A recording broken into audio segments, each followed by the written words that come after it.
Hello, I am Christina Watford, an education program consultant with the Persistence to Graduation team at the Kentucky Department of Education.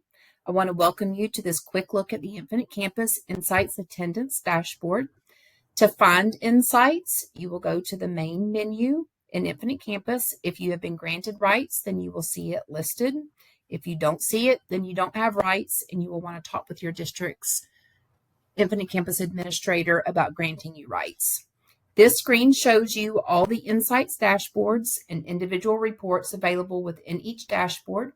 These allow users to view trend level data within your school along with detailed information that's related to those trends. In this video, we're specifically going to focus on how to use a variety of the customization features to make the reports more useful to you as an individual user within your role group. We are using a staged training site, so this is not releasing any personally identifiable information. And our staged training site is a high school, but there are other grade levels that are available as well. So this ranges elementary all the way through high school. For this video, we will use the absenteeism tier report to walk through the various features of Insights reports as well as the customization tools. We're going to also look briefly at other Insights attendance reports and how they differ, but you will notice that the main features and functions are going to be the same from one report to the next. The absenteeism tier report breaks attendance down into 6 tiered categories. You can see those here along the bottom, with each tier also broken down into individual grade levels within the school, which you can see the color coding down here and how it matches up on the chart. All charts have a default chart view that's easy to understand, and it gives you a graphic view of how your trend level data breaks down. If I hover over any line on the chart, I can see the aggregate data count for that specific line. So for example, this line shows me that with the current report settings, it has accounted for 170 students in the 9th grade who have missed less than 5% of the school time up to this point in the school year. Insights was designed to work with the Infinite Campus early warning tool, and the default setting only pulls data for students with an early warning score between 50 and 100. However, you can turn that off. If you want to pull data for every student, then the filter icon is where you begin customizing your report. Any filter, when you open this up, any filter that shows this filter icon beside it is filtering data. To change that, you simply open it up and change the settings. For this demonstration, I want to pull attendance data for every student in the building. So when I open up this EW attendance, because it has a filter beside it, that means that it's filtering early warning attendance scores between 50 and 100. If you open it up, you'll see that data for students with scores over 100 is not checked to populate, but you can change that. This default setting is on all Insights reports, so just be aware of that and change it if you want to include information for students with scores between 101 and 150. So I'm going to select all, and then I'm going to click Apply. I can now see that additional data has been pulled in, and whenever I hover over that same 9th grade line that we looked at a moment ago, in this less than 5% category, you can see that we now have 181 students where we were at 170 students. Because this report gives us 4 categories of chronically absent students, there is one more filter that I want to change to ensure that I am pulling data for every student in the building, and that's going to be the scheduled days. Because by default, this report is set to only pull students who have been enrolled for 10 or more days, and that's because federal guidelines dictate that a student must be enrolled for 10 or more days before they can be counted chronically absent. But if you want to see attendance data for newly enrolled students, simply change this greater than or equal to designation from 10 to 1. Click Apply, and I am now pulling attendance data for every student. And when I hover over, I can see that we changed from 181 to 182 students. So it captured a new student that had been enrolled for less than 10 days that it didn't pull earlier. I could go in and I could adjust any filter that I wanted to, but what you've seen so far just kind of gives you a good idea of how to go in and adjust filters in order to customize your report. One other thing I want to point out is that within the filter settings, you will notice that some filters have this labels option. If you open that up, you will notice that you have additional filter options down here that you can go in and you can set. Each one of these will give you a different range of information that you can enter in. One that I use a lot is between. So this really comes in handy if you want to pull information like between specific date ranges, if it's a report that allows you to do that. This particular one doesn't, but I just wanted to point that out to you as well. You can go in and play around with those labels and see what information you can pull on your reports as well. If I double click on any line on the graph, I can see the details of individual students who are contributing to information on that line in the chart. From here on this details report, I can see the student names. I can see the absenteeism percent tiers, the number of days that the student has been absent, as well as the number of days that the student has been scheduled into the building, as well as a person ID code. You will want to keep that ID code if you want to merge reports from one month to month, which is something that you could do if you export over to Excel, which we'll talk about here in just a couple of minutes. You can also use this side arrow to very quickly add or delete information to this details report simply by removing a check mark from something that already has a check mark or adding a check mark if there's not one. So for example, I could quickly add in student gender and student race and ethnicity to my details report by checking those, then click apply. And as long as you don't navigate to a different report or reset back to a default report setting, any field that you have added or deleted here on the details report will be available to you on other reports that you open up within the same Insights session within that same report. Once you close out, though, you're going to lose them unless you have saved them, which I'll show you how to save here in just a couple of minutes. I can change my chart view if I don't like that particular default setting, or if I find that a different view provides a better visual representation of the data for me. For the absenteeism tier report, the default report is this column chart, but I could choose a bar graph. I could do a line graph. I could do a stacked column. I really like the stacked column because it allows you to see not only the aggregate count for each grade level, but you will also notice that there is a grand total for that entire column of all of the students and all of the grade levels that I couldn't see on that column chart. You also have the option to open your data view in a grid format if you prefer to see numerical values instead of a chart view.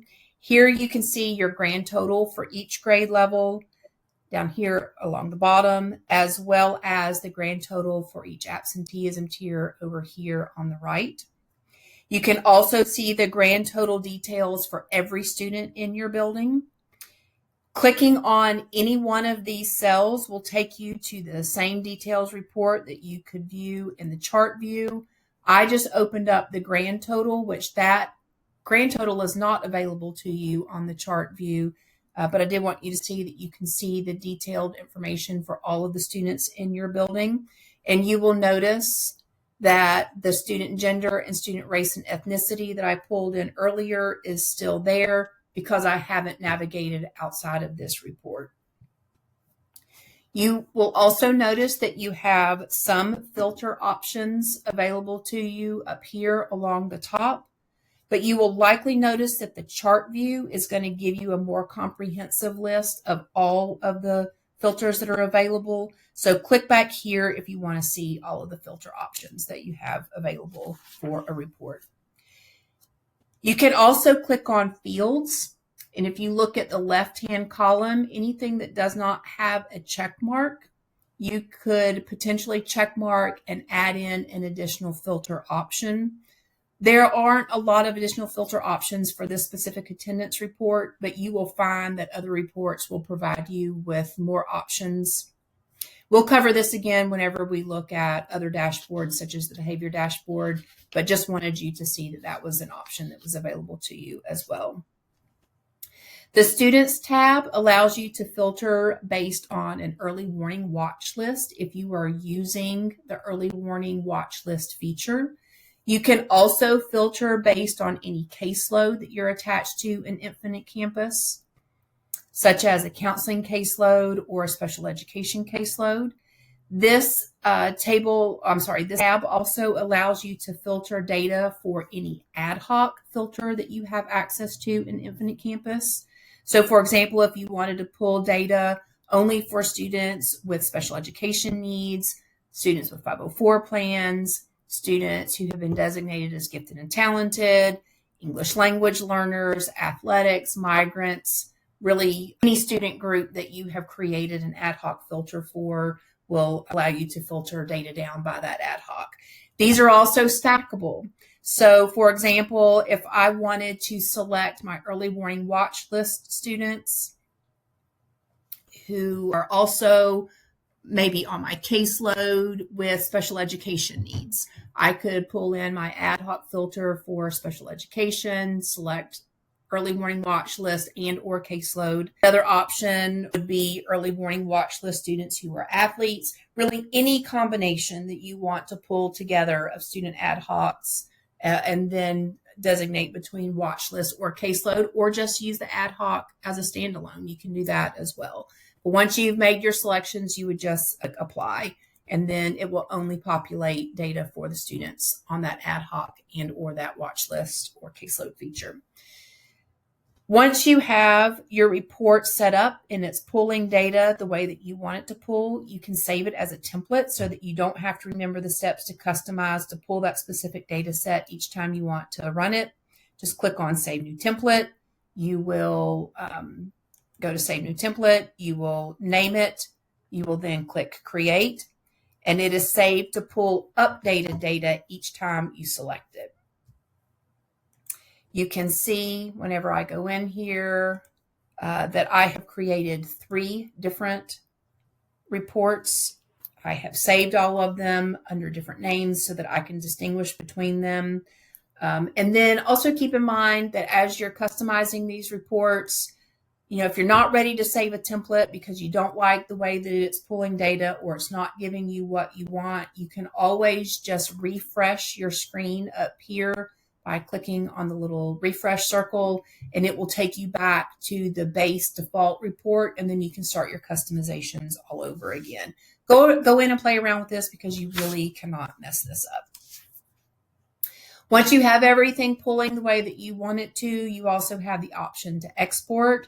You can print, you can send to CSV, you could clip the image if you want to embed it in a presentation, you could send it as a PDF, you could send it over to Excel. Once you send to Excel, all of the normal functions and formulas and sort features that are available to you in that program are now available to you with your Insights reports, which in my opinion really expands the options and the usefulness of what you can do with some of this data.